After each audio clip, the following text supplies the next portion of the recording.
Dengar baik apa yang ingin saya katakan. Saya sangat menghargai keputusan Anda untuk berpindah agama. Anda menjadi mualaf, Anda menjadi ustadz, sangat saya hargai. Tetapi satu hal yang ingin saya katakan bahwa ketika Anda berpindah agama dan Anda mengajarkan pengajaran-pengajaran kekristenan dalam setiap ceramah Anda sedang menyesatkan banyak orang. Dengar baik apa yang ingin saya katakan. Anda adalah pembohong besar, berkedok ustadz, mengajarkan pengajaran-pengajaran Kristen, tetapi pada dasarnya Anda salah besar.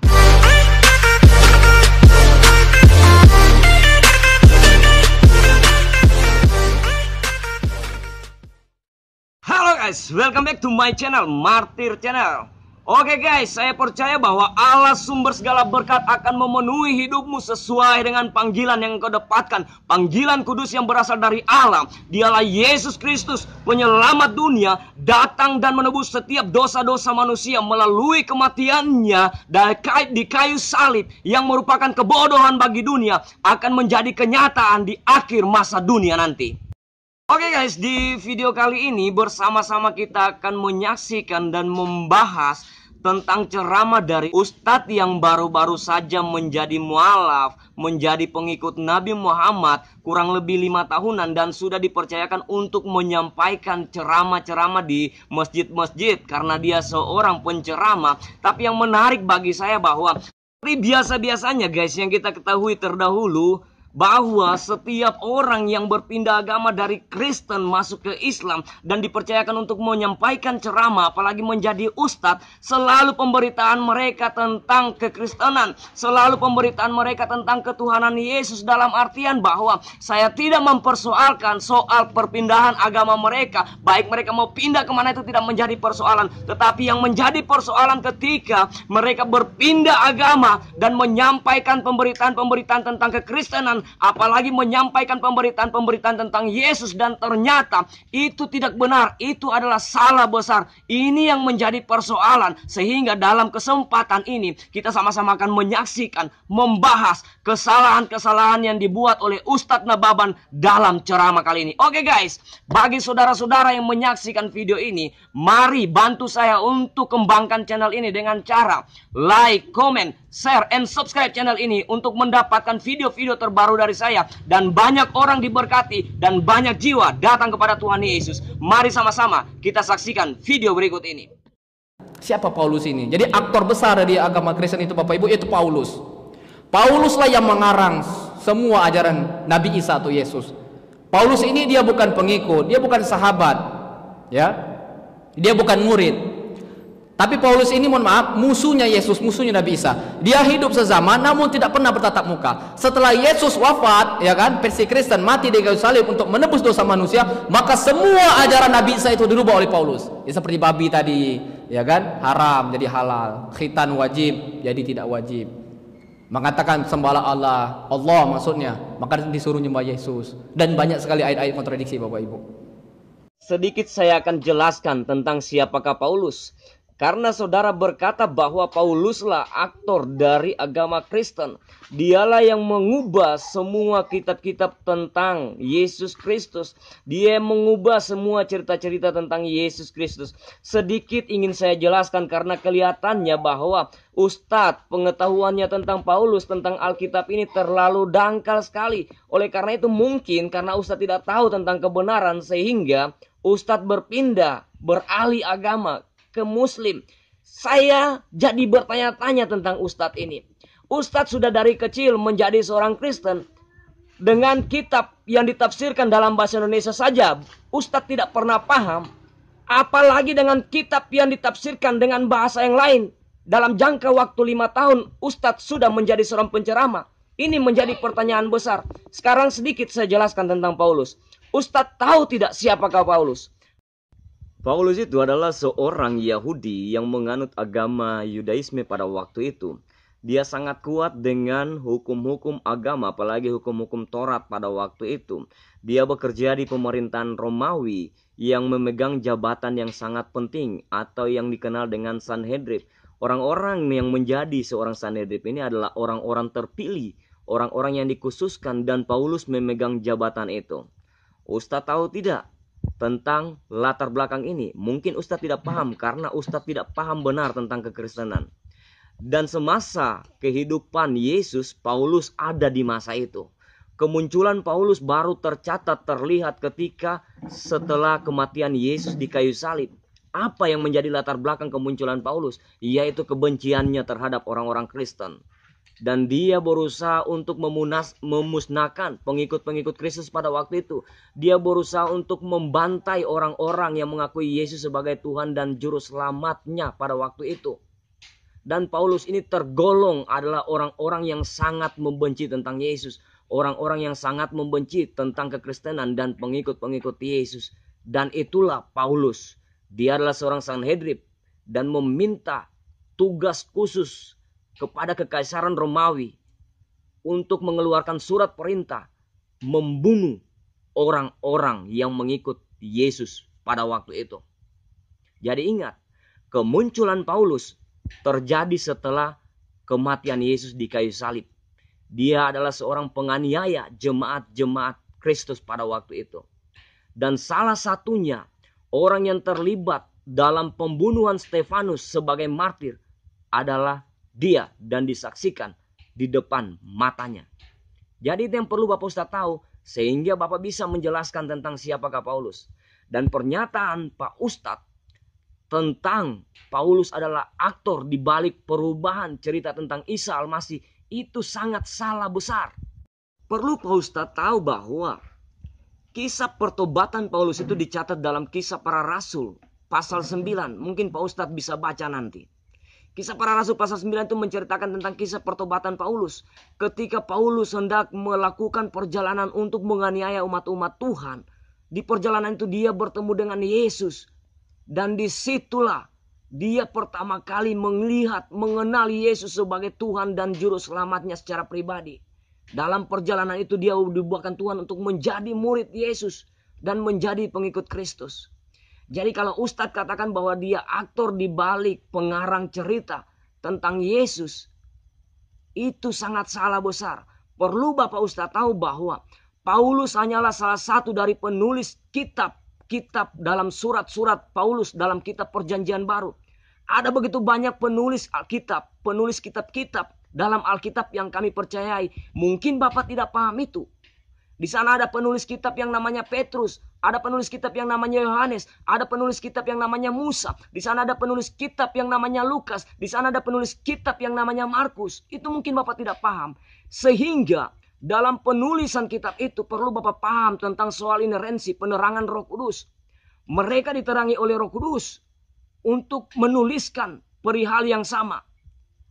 Bapak harus memastikan bahwa penulisan kitab ini tepat sempurna seperti apa yang telah difirmankan oleh Tuhan. Dalam penulisan kitab ini ada begitu banyak penulis-penulis yang tertera dalam Alkitab, tetapi perlu Bapak tahu bahwa semua data informasi sejarah dalam penulisan kitab itu tidak ada satupun yang bertentangan dengan pemberitaan tentang Yesus Kristus itu. Kalau Bapak maksudkan dalam penulisan kitab ini saling kontroversi atau bertentangan, sekarang saya tantang Bapak coba tunjukkan pada saya kitab yang mana yang bertentangan atau berlawanan pemberitaannya. Sehingga saya akan jelaskan. Satu hal yang perlu saya katakan pada Bapak bahwa Alkitab yang kami pegang saat ini sudah melalui beberapa terjemahan dari bahasa Ibrani dan Yunani ke bahasa Inggris dan diterjemahkan ke dalam bahasa Indonesia. Supaya apa? Supaya orang yang membacanya itu tahu persis pemberitaan tentang Yesus Kristus itu. Kalaupun terjadi tentang kontroversi atau hal-hal yang bertentangan, itu bisa dipelajari dalam bahasa aslinya, bahasa Ibrani dan Yunani. Jadi itu bukan sebuah persoalan. Kalau Bapak dapatkan ada hal-hal yang bertentangan tentang penulisan, saya akan mencoba untuk menjawabnya. Dan saya mau katakan bahwa Bapak salah dalam menilai atau mengajarkan tentang kekristenan kepada umat-umat muslim yang sedang mendengarkan ceramah Bapak. Saya mau katakan bahwa Bapak sangat salah besar.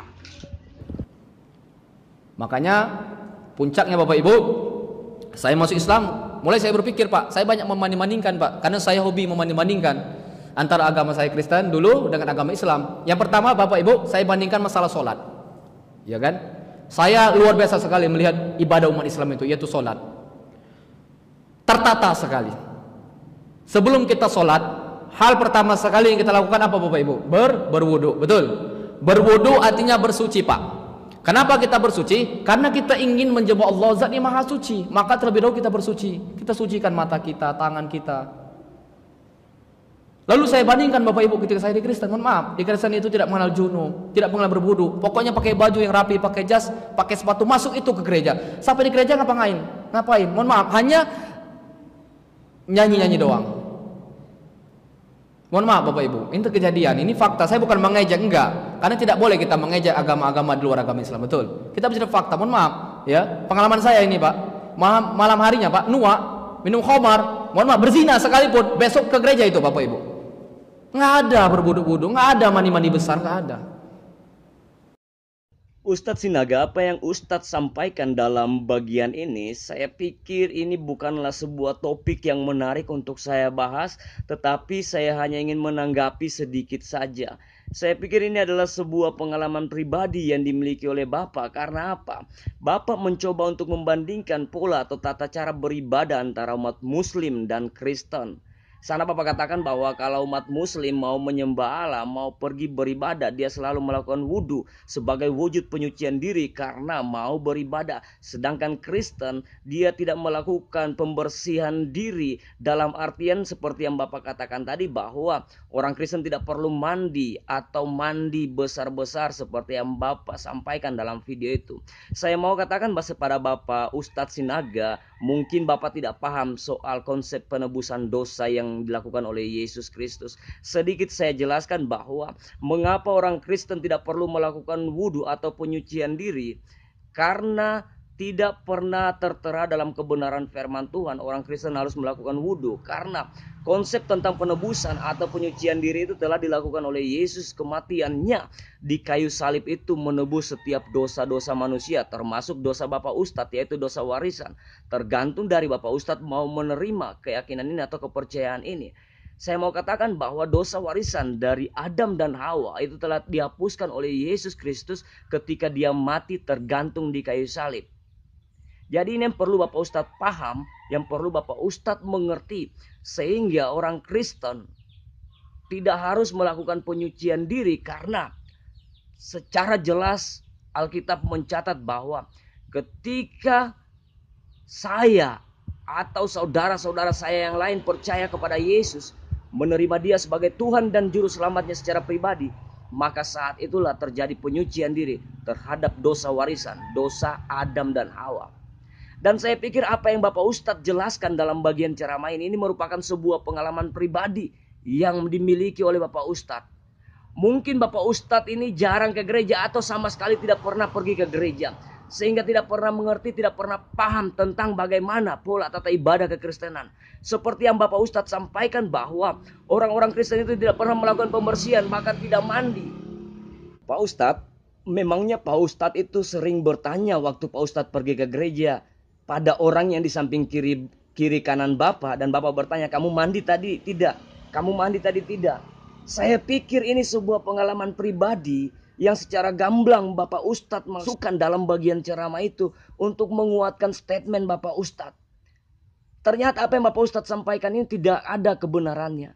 Kan Bapak Ustadz tidak pernah tahu bahwa dia pergi ke gereja itu mandi atau tidak. Dan ini bukan sebuah persoalan yang signifikan yang perlu dipersoalkan dalam bagian ceramah ini. Hanya saja saya mau katakan bahwa Bapak Ustadz ini mungkin tidak pernah pergi ke gereja, karena pernyataan Bapak Ustadz yang katakan tadi, bahwa di gereja itu orang hanya memakai sepatu, memakai kemeja, memakai jas, datang dan menyanyi saja.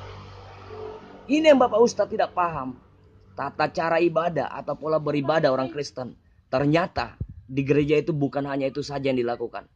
Ada yang namanya memuji Tuhan, menyembah Tuhan, ada yang namanya mendengarkan firman Tuhan, pemberian kolekte, pemberian perpuluhan, pemberian persembahan dan lain-lain. Mungkin Bapak Ustadz tidak pernah pergi ke gereja, dan saya pikir ini benar. Bapak Ustadz ini tidak pernah pergi ke gereja, sehingga tidak paham benar tentang Alkitab dan kebenarannya. Dan inilah yang terjadi saat ini. Bapak Ustadz tinggalkan Yesus, yang pada akhirnya ketika Bapak Ustadz tinggalkan Yesus, Bapak Ustadz pergi ke agama yang lain. Bapak Ustadz menjelek-jelekan orang Kristen dan Alkitab. Menjelek-jelekan tentang ketuhanan Yesus. Menjelek-jelekan tentang Tuhan Yesus dan pengikut-pengikutnya. Jadi Pak Ustadz, saya mau katakan bahwa Bapak Ustadz sangat salah besar dalam menilai kekristenan dan kebenaran kekristenan itu. Oke guys, dalam ceramah tadi juga ada sempat kalimat yang saya copy apa yang dikatakan oleh Ustadz Sinaga ini. Dia katakan bahwa kita tidak boleh menjelekan atau menghina agama lain karena dalam agama itu dilarang. Nanti guys, kita akan saksikan di video-video berikut apakah Ustadz ini dalam waktu yang bersamaan di tempat yang sama. Barusan dia katakan bahwa dia tidak menghina, dia tidak mencemarkan atau menjelekan agama lain. Nanti kita akan saksikan nanti dan juga akan saya jelaskan tentang hal ini. Oke guys, kita lanjut ke video berikutnya. Yang kedua, saya membandingkan Al-Quran dengan kitab suci saya. Seperti saya bilang tadi, Al-Quran bisa dihafal, ya kan? Kemudian dibaca dengan suara yang merdu, bisa menggugah hati. Betul Bapak Ibu? Bahkan bisa menangis kita dibuatnya. Allahu Akbar. Seperti imam tadi mengimami kita dengan bacaan yang merdu, Allahu Akbar. Padahal kita nggak paham artinya. Nangis kita. Tapi kitab suci saya dulu Bapak Ibu, Injil atau Alkitab, enggak. Ayatnya saja membingungkan. Mana bisa dibaca-baca dengan lantunan-lantunan yang merdu? Nggak bisa. Kenapa? Karena tulisan karangan manusia dengan bahasa Indonesia. Di bagian ceramah ini Bapak Ustadz coba untuk membandingkan antara Al-Quran dan Alkitab yang saya yakini. Bapak Ustadz perlu tahu, yaitu memang kalau Al-Quran dibacakan dengan lantunan dengan suara merdu, itu memang pola dan tata cara membaca Al-Quran. Beda dengan pola tata cara membaca Alkitab yang kami yakini. Dan yang anehnya, sebenarnya Bapak Ustadz telah menjatuhkan kredibilitas dari Al-Quran, dari kitab yang Bapak yakini saat ini. Karena apa? Bapak Ustadz mengatakan Al-Quran itu bisa dinyanyikan, bisa lantunkan dengan suara merdu. Al-Quran itu bisa menyentuh hati seseorang, bisa menggugah hati seseorang, bahkan bisa membuat orang menangis. Padahal mereka sendiri tidak paham dan mengerti apa artinya. Secara gamblang, secara tidak langsung, Bapak Ustadz sedang menjatuhkan kredibilitas atau keabsahan dari Al-Quran itu sendiri. Karena bagaimana mungkin sesuatu yang diyakini, bagaimana mungkin sesuatu yang dinyanyikan, bagaimana mungkin sesuatu yang bisa menggugah hati seseorang, bagaimana mungkin sesuatu yang dibaca dan menyentuh hati dan bisa membuat orang menangis tanpa dipahami makna dan arti sebenarnya. Itu yang perlu Bapak Ustadz paham. Jangan-jangan Bapak Ustadz sendiri tidak paham, tidak mengerti arti dari Al-Quran itu sendiri. Dan ini bisa masuk dalam pemikiran dan logika manusia. Karena apa? Alkitab Kristen saja yang sudah berpuluh-puluh tahun dituliskan dalam bahasa Indonesia, Bapak Ustadz masih bisa untuk mencela kebenaran itu. Dan Bapak Ustadz tidak paham tentang kebenaran itu. Apalagi kitab yang ditulis dalam bahasa lain. Mungkin Bapak tidak paham dan mengerti artinya. Hanya mau mencari sensasi. Dan mungkin ada hal-hal lain yang memotivasi sehingga Bapak Ustadz melakukan hal ini. Ini yang perlu Bapak Ustadz pahami.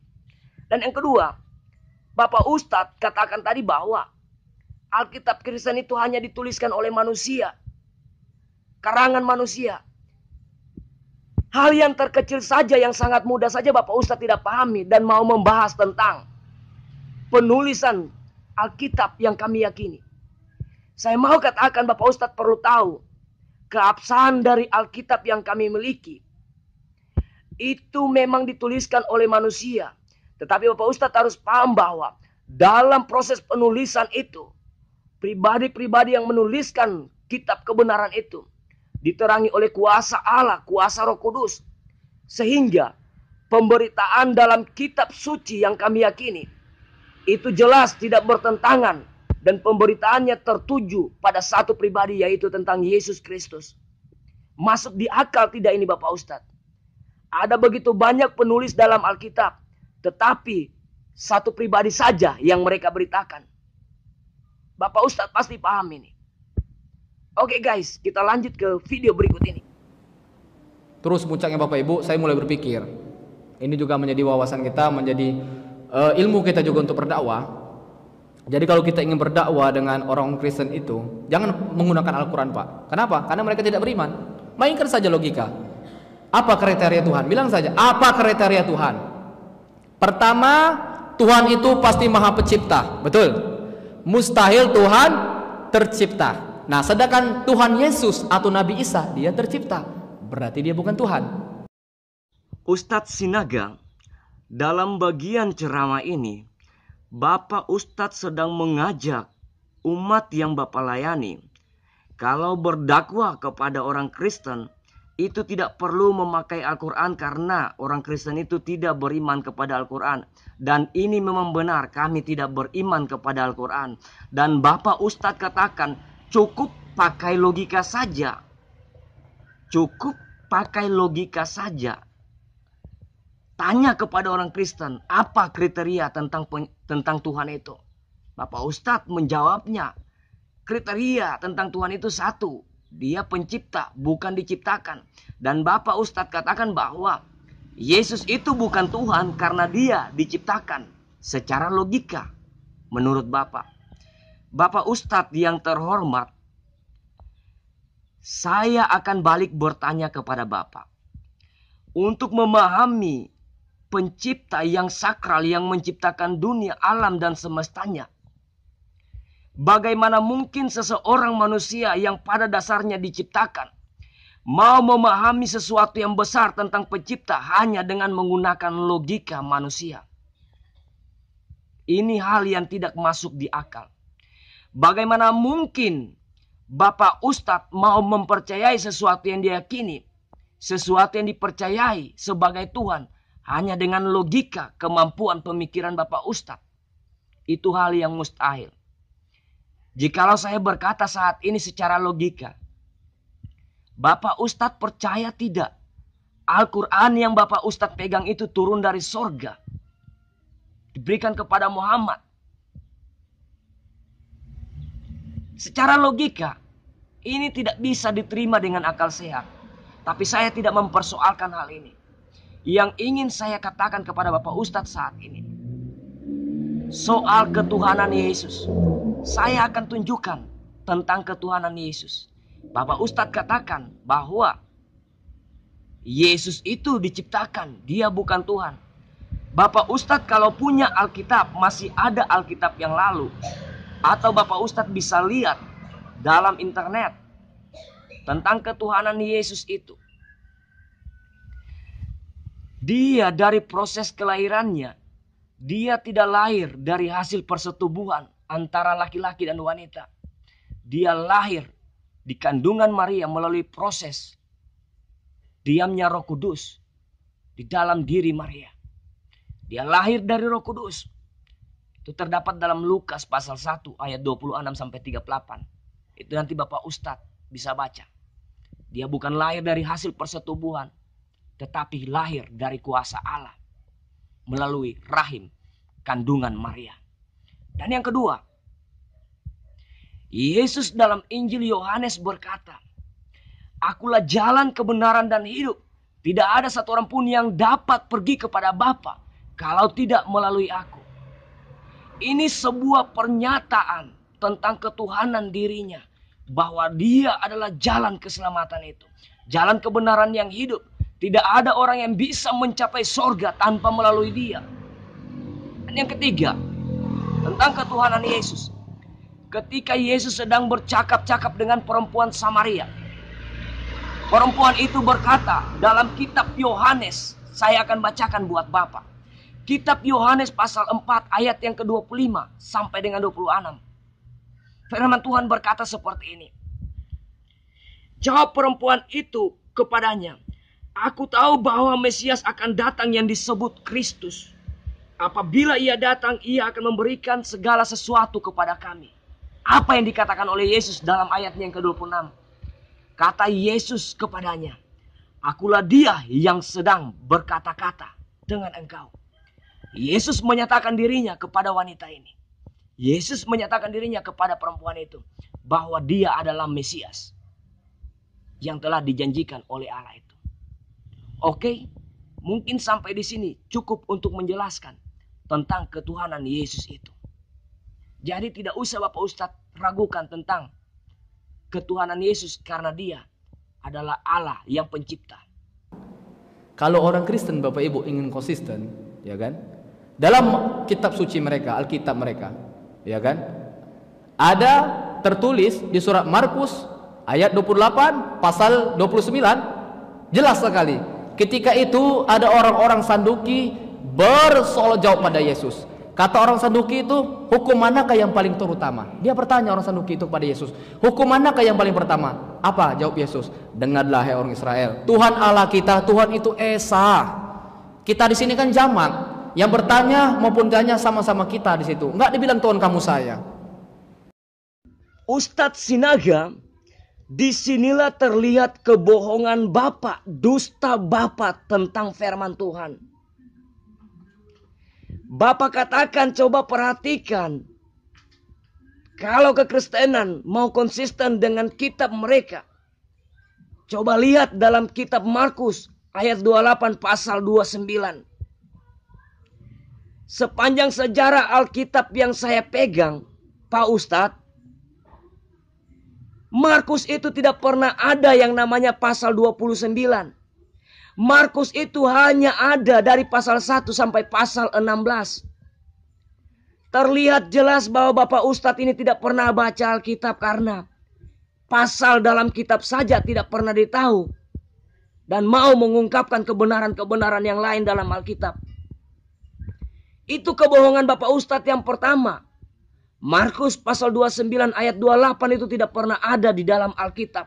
Yang ada Markus pasal 1 sampai dengan 16. Dan kebohongan yang kedua, Bapak Ustadz katakan ketika orang Saduki datang bertanya kepada Yesus, hukum manakah yang terutama? Tidak sinkron antara pertanyaan dan jawaban Yesus. Yesus katakan Allah itu Esa. Tidak sinkron pertanyaan ini dan jawaban itu. Mungkin mengenai hukum itu, hukum manakah yang terutama dan yang utama? Kasihilah Tuhan Allahmu dengan segenap hatimu dan dengan segenap akal budimu. Kasihilah sesama manusia. Mungkin itu yang Bapak maksudkan. Tetapi jawaban Bapak tadi cukup jauh lari dari pertanyaan itu.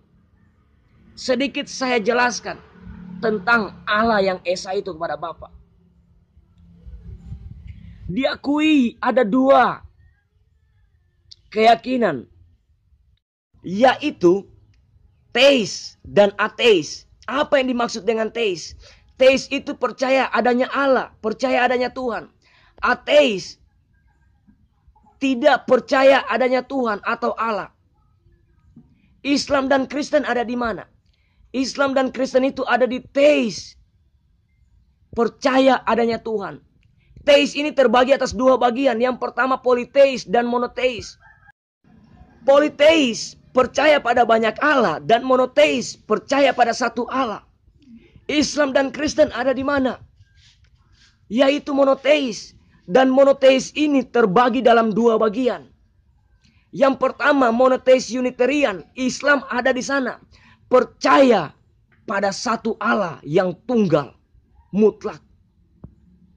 Islam, Yahudi, dan saksi Yehova itu ada dalam kepercayaan monoteis Unitarian.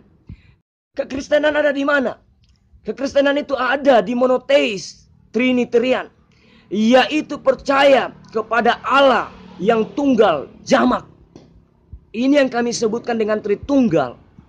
Kalau Bapak mau bukti dasar kebenarannya, apa yang disebut dengan Tritunggal, itu bisa Bapak lihat dalam bahasa aslinya. Di kitab Perjanjian Lama dipakai dua kata yang menunjukkan bahwa Allah itu Tritunggal. Bukan Allah itu Esa, tapi yang kami yakini dia jamak. Makanya kami sebut dengan Tritunggal.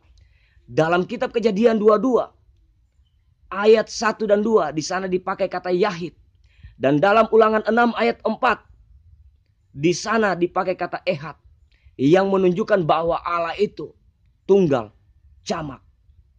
Jadi mungkin itu yang perlu Bapak paham tentang kekristenan sehingga Bapak dapat menjabarkan secara luas, bukan dengan kebohongan semata-mata, untuk menguatkan statement yang Bapak miliki. Oke, Pak Ustadz, saya pikir cukup jelas penjelasan ini. Ini yang pertama. Yang kedua, apa kriteria Tuhan? Tuhan itu pasti Maha Penolong, betul?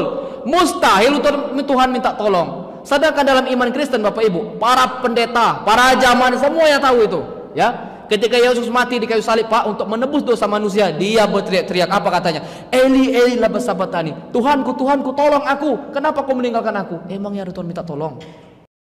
Bapak Ustadz Sinaga, dalam bagian ini saya akan jelaskan apa yang Bapak Ustadz maksudkan. Kenapa kalau Yesus itu Tuhan, dia harus berteriak minta tolong. Sebelumnya harus Bapak pahami tentang ketuhanan Yesus, bahwa di dalam pribadi Yesus itu berdiam dua sifat, yaitu sifat manusia dan kealahan Yesus Kristus. Yesus pernah berkata bahwa aku dan Bapa adalah satu. Bapa diam di dalam aku ada di dalam Bapa. Ketika Yesus tergantung di kayu salib dan teriakannya Eloi, Eloi, lama sabaktani, itu pertanda keterpisahannya sifat kealahan Yesus dari tubuh manusia jasmaninya. Pada dasarnya mereka adalah satu. Ketika Allah ada di dalam Yesus, mereka tidak bisa dipisahkan. Yang bisa memisahkan mereka hanyalah dosa. Ketika Yesus berseru, Eloi, Eloi, lama sabaktani, Allahku, Allahku, mengapa engkau meninggalkan aku? Ini bukan teriakan minta tolong, tetapi keterpisahannya, kealahan Yesus dari tubuh jasmaninya. Ia harus menanggung penderitaan yang bukan karena kesalahannya. Ia harus menanggung dosa yang bukan karena kesalahannya. Jadi itu yang mesti Bapak paham, bahwa Yesus bukan berteriak minta tolong. Oke Pak Ustadz, cukup jelas penjelasan ini. Kerasa kali Pak, orang Batak itu sering kali saya ajak berdialog, ya kan? Saya lihat, saya bilang, Pak, orang Islam itu jauh sekali perbedaannya dengan orang Kristen. Simpel saja. Orang Islam itu, Pak, wajahnya bercahaya, saya bilang, bersih, berseri-seri, betul. Kenapa? Karena dia sering berwudu, ya kan? Minimal dalam sehari 5 kali basuh muka. Jadi kelihatan cahayanya. Sebagaimana Allah firmankan, ya kan? Simahum fi wujuhihim min athari sujud. Di wajah-wajah orang mukmin itu, kata Allah, tampak bekas-bekas sujud, berseri-seri bercahaya. Mohon maaf Pak, wajah-wajah orang Kristen itu, mohon maaf, seram-seram, ya kan, jelek-jelek, ya kan? Kenapa? Makannya saja yang haram-haram, babi, anjing, naudzubillah. Mohon maaf. Bapak Ustadz Sinaga, seperti yang saya katakan tadi, bahwa di bagian depan video Anda dalam ceramah ini, Anda berkata kita tidak boleh menghina, menjelekan agama orang lain atau siapapun juga. Tetapi di bagian video ini, di tempat yang sama, di waktu yang bersamaan, Anda telah mengingkari ucapan-ucapan Anda. Tidak boleh menghina, tidak boleh menjelekan. Anda membandingkan muka-muka orang Nasrani dengan muka-muka para pengikut Muhammad.